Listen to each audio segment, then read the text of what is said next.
Rasulullah, bukankah mereka sudah mati, bangkai?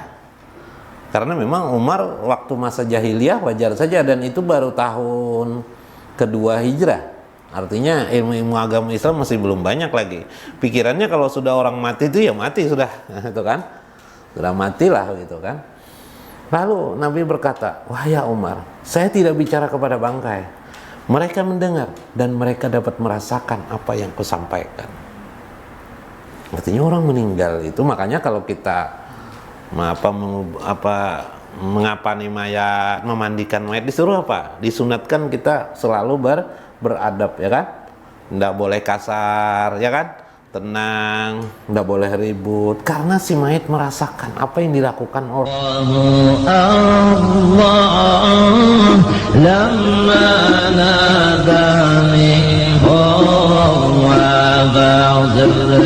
Nafsan, tahu diri manusia.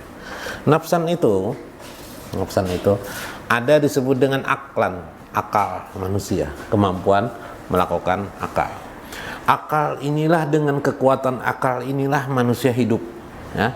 Di samping dengan roh itu menggerakkan manusia, roh itu menumbuhkan iradah, kehendak manusia, sedangkan akal adalah mengarahkan manusia kepada bentuk-bentuk yang diinginkannya. Temannya akal ini nanti, akalan ini disebut dengan ilman, disebut dengan ilmu. Manusia hidup, terjadi perbincangan manusia hidup dengan akalnya tanpa ilmu, bisa lah? Tidak bisa. Itulah yang terjadi pada An-Natsir tentang ketika Kabil dan Habil, apa terjadi pembunuhan, ya kak? Kabil membunuh, ya kak? Yang dibunuh siapa? Kabil. Bingung si Kabil. Nah, kayak apa caranya? Ini ketahuan kalau setelah dibunuh ini pakai sebelum membunuh dulu. Membunuh ini pakai apa? Tuh akal berpikir. Lalu apa yang terjadi? Iblis datang, memberikan bayangan pada akalnya, memukulnya dengan batu. Maka akhirnya Kabil membunuh Habil dengan batu, dengan memukulkan ke kepala. Dipukulkan ke kepala. Iblis tadi namanya memberi ilmu kepada si Kabil, yaitu dengan cara membunuh. Kemudian bingung lagi siapa si Kabil, bagaimana menyembunyikan setelah dibunuh ini supaya tidak ketahuan. Caranya gimana? Kalau ini dibiarkan, ini membusuk dia tubuhnya ternyata. Bingung lagi dia.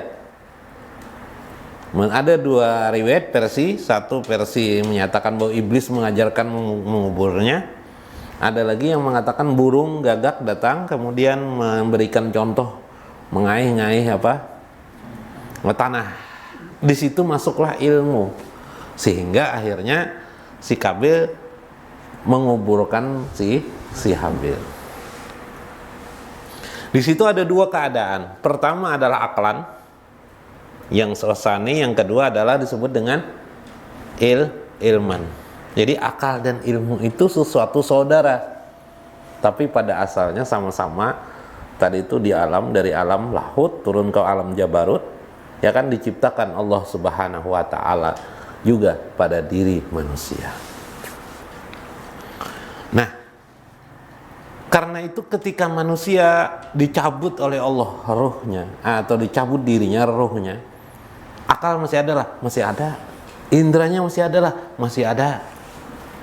Karena itu Nabi SAW mengatakan ketika habis peperangan Badar, Nabi SAW memarahi siapa? Orang-orang, ya Utbah, wahai Utbah, ya Jahal, ya wahai Abu Jahal, sekarang apa yang kalian rasakan? Itu di Kalab itu di sumur, di dekat sumur Badar itu ada Kalab itu yang disingkap, dia terbuka, jadi semua bertutup-tutup begitu. Jadi situ terhamparlah mayat orang-orang kafir ini. Lalu Nabi marah-marah kepada orang kafir. Lalu datanglah Umar ibn Khattab, ya Rasulullah, bukankah mereka sudah mati, bangkai. Karena memang Umar waktu masa jahiliyah wajar saja, dan itu baru tahun kedua hijrah. Artinya ilmu-ilmu agama Islam masih belum banyak lagi. Pikirannya kalau sudah orang mati itu ya mati sudah, itu kan? Sudah matilah gitu kan. Lalu Nabi berkata, "Wahai Umar, saya tidak bicara kepada bangkai. Mereka mendengar dan mereka dapat merasakan apa yang kusampaikan." Artinya orang meninggal itu, makanya kalau kita mengapani mayat, memandikan mayat, disuruh apa? Disunatkan kita selalu beradab, ya kan? Nggak boleh kasar, ya kan? Tenang, nggak boleh ribut, karena si mayat merasakan apa yang dilakukan orang terhadap dirinya.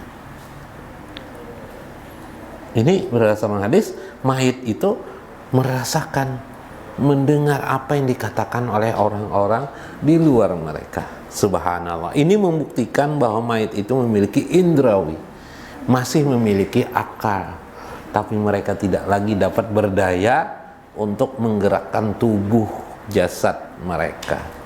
Sehingga Rasulullah SAW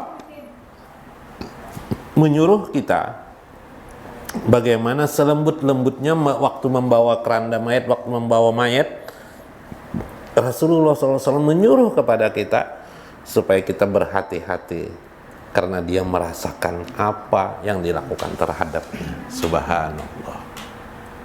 Nah, inilah akal ilman. Kemarin saya gambarkan seperti handphone. Ada handphone, ada di dalam handphone itu listrik. Di handphone itu kan ada listrik. Selain listrik ada apa lagi? Memori lah. Nah, memori itu akal. Isi dari memori itu adalah ilmu. Isi dari memori ilmu. Ya lah. Ruhnya apa? Ruhnya listrik. Ya lah. Nah, itu manusia, gambaran manusia. Derawi. Karena itu akal kita nanti di akhirat satu kesatuan dengan ilmu kita terekam di dalam memori itu, di dalam memori itu. Tapi memori itu bisa hidup, diketahui dengan adanya roh tadi. Itulah yang akan dinilai nanti di akhirat kelak. Subhanallah.